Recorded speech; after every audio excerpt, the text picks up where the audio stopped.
sa ito. Bakit nyo tatanggalin yung kuryente ng dito? Bakit tatanggalin yung kuryente ng dito? At kayo, manatili kayo dyan hanggat walang pasya ang pamahalaang lungsod ng Maynila. Hindi congressman.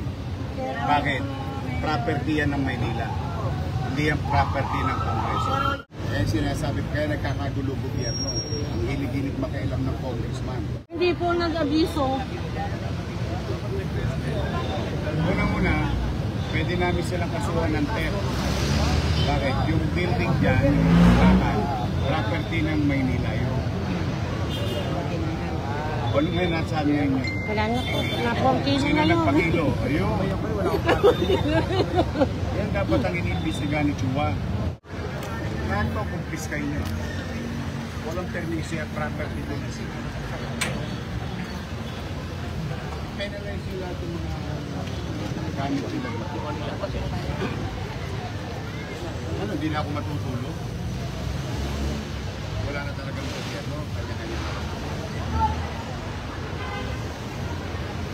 Ang mga kumpis nila.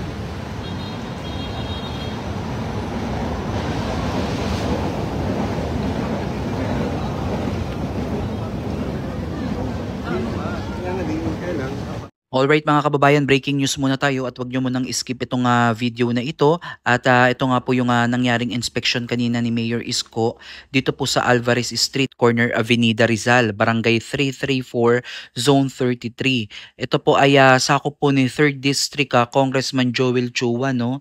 Matapos po ang inspection ni Mayor Isko dito ay ipinag-utos niya po na ipakandado at ipakumpiska ang mga heavy equipment at iba pang gamit pang construction sa isang bakanting lote sa nasabi pong lugar. No? At bukod dito mga kababayan ay napag-alaman pa ni Yorme na ito palang bakanting lote na ito ay dati pong may nakatayo ditong covered court. At ito po ay under sa pangangalaga po ng Public Recreation Bureau ng Pamahalaang Lungsod ng Maynila. Ngunit sa kabila nito mga kababayan ay hindi po nakatanggap ang Pamahalaang Lungsod ng mga dokumento o permit upang ito ay gibain. Kaya ito po ay naituring ni Mayor Isko na isang illegal na gawain dahil ito po ay pinagiba upang bigyan daw ng daan ang isang proyekto po ni Congressman Joel Chua dito sa nasabing lugar. No? At nakakapagtaka daw na walang permit ang nakarating sa pamahalaang lungsod. Siguro ito ay nung nakaraang administrasyon pa nangyari to pero wala naman tayong katiyakan pa dyan kaya sinabi ni Mayor Isko na ito po ay paiimbestigahan niya. No? So napansin ko kay Mayor Isko na talagang gigil na siya kay Congressman Joel Chua dahil sa mga naglalabasan unti-unti yung mga ginawa nito ng mga nakaraang administrasyon at ito nga po kung hindi pa daw siya napadaan dito ay malamang ay nawala ng daycare center itong mga kabataan dito, yung mga estudyante natin dito na nag-aaral.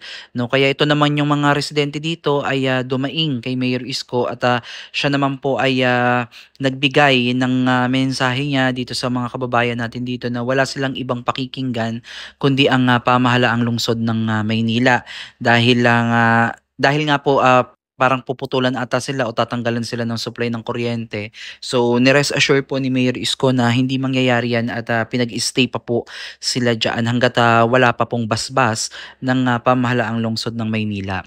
So, mapapansin natin mga kababayan, bakit nga ba nangyayari itong mga bagay na to na maaari talagang magpagulo, magkaroon ng conflict na nagdidesisyon ng sarili itong congressman. Kasi itong congressman mga kababayan, kinakailangan dumaan pa rin siya dito po sa pamahalaang lungsod ng Maynila. No? Dito kay Mayor Isko, hindi porket siya ay nasa nasyonal, siya na yung mataas. So si Mayor Isko pa rin po ang talagang magbibigay ng mga permit dahil siya po yung punong alkalde, punong leader dito po sa ating lungsod.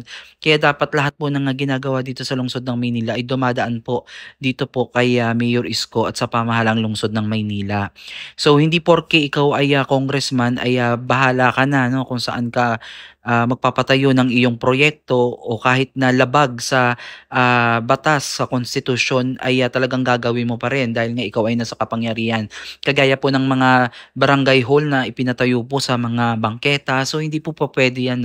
Kasi ito pong bangketa ay pag-aari po ng gobyerno at dapat po yan ay napapakinabangan po ng taong bayan at hindi yan na pinapatoyan ng kahit ano mga istruktura, mapagamit man yan sa gobyerno or what. So kinakailangan dumaan yan sa proseso, dumaan yan sa mabusisi, mga permit na kinakailangan i-comply muna nila bago nila maisakatuparan yung mga ganyang proyekto, no. At ito nga mga kababayan, nakakapanghinayang kasi itong covered court na to ay matagal nang napapakinabangan ng mamamayan natin diyan sa area na yan at ngayon nga po ay giniba para bigyang daan itong proyekto ni Congressman Joel Chua. So hindi naman natin alam kung ano pa yung istruktura na ipapalit niya dito. Although kahit sabihin mo naman na sasabihin ni Congressman Joel Chua ito ay mapapakinabangan din ng mamamayan dyan, ay kinakailangan pa rin sumunod sa tamang proseso, no, at hindi basta-basta iba-bypass kasi ang pangit nga naman ng ganito, magkakaroon ng kalituhan at kaguluhan pagdating ng araw. So ayan nga, hindi nga nagkamali si Mayor Isko at ito nga po ay nag-ugat ng kalituhan dito sa mamamayan dito sa area na ito. So ayan, sa pagbisita ni Mayor Isko mga kababayan ay ipinag-utos niya nga na ipakandado, ipasarado itong bakanting lote na to na naglalaman po ng mga heavy equipment, no. So lahat po yan ay ipapapenalize niya daw po yan at yung covered court na may mga bakal, may mga kung ano-ano nga mapapakinabangan na ipinakilo na, no. So maaari silang humarap sa kasong theft, no, na pagmamay-ari po yan ng pamahalang lungsod pero nawala at hindi nakinabang ang pamahalaan dyan. So illegal din po yung pagpapagiba dito, no. Wala din pong permit yan again at kaya laking gulat po talaga ni Mayor Isko itong mga revelasyon na ito. So again, tingin ko talagang namumuro na itong si Congressman Joel Chua dito kay Mayor Isko at paiimbestigahan niya itong covered court na to, no. So napag-aari po ng pamahalaang lungsod ng Maynila. So again mga kababayan, rest assured po na kahit holiday nga, no, na ang gobyerno po ng Maynila ay talagang kumikilos, nagtatrabaho. So saludo talaga ako kay Mayor Isko, no, dahil siya talaga ay bumababa sa ground para malaman niya talaga yung tunay na problema po sa sa ating lungsod. So muli mga kababayan, hanggang dito na lang muna yung ating reaction video at naway magkaroon ng kalinawan itong ipapatayong proyekto di umano ni Congressman Joel Chua kung ano ba talaga to at bakit niya nagawa, no, na ipagiba itong existing na covered court na napapakinabangan naman po ng mamamayan dyan. So ano kaya yung reason ni Congressman Joel Chua bakit niya ipinagiba to at hindi dumaan sa tamang proseso, no? Walang permit, walang kahit ano, ayan po ay according sa pamahalaang lungsod ng Maynila. So muli mga kababayan, maraming salamat po. Please comment down below kung may mga nabalitaan ba kayo, lalo na kung nasa area nyo to, District 3.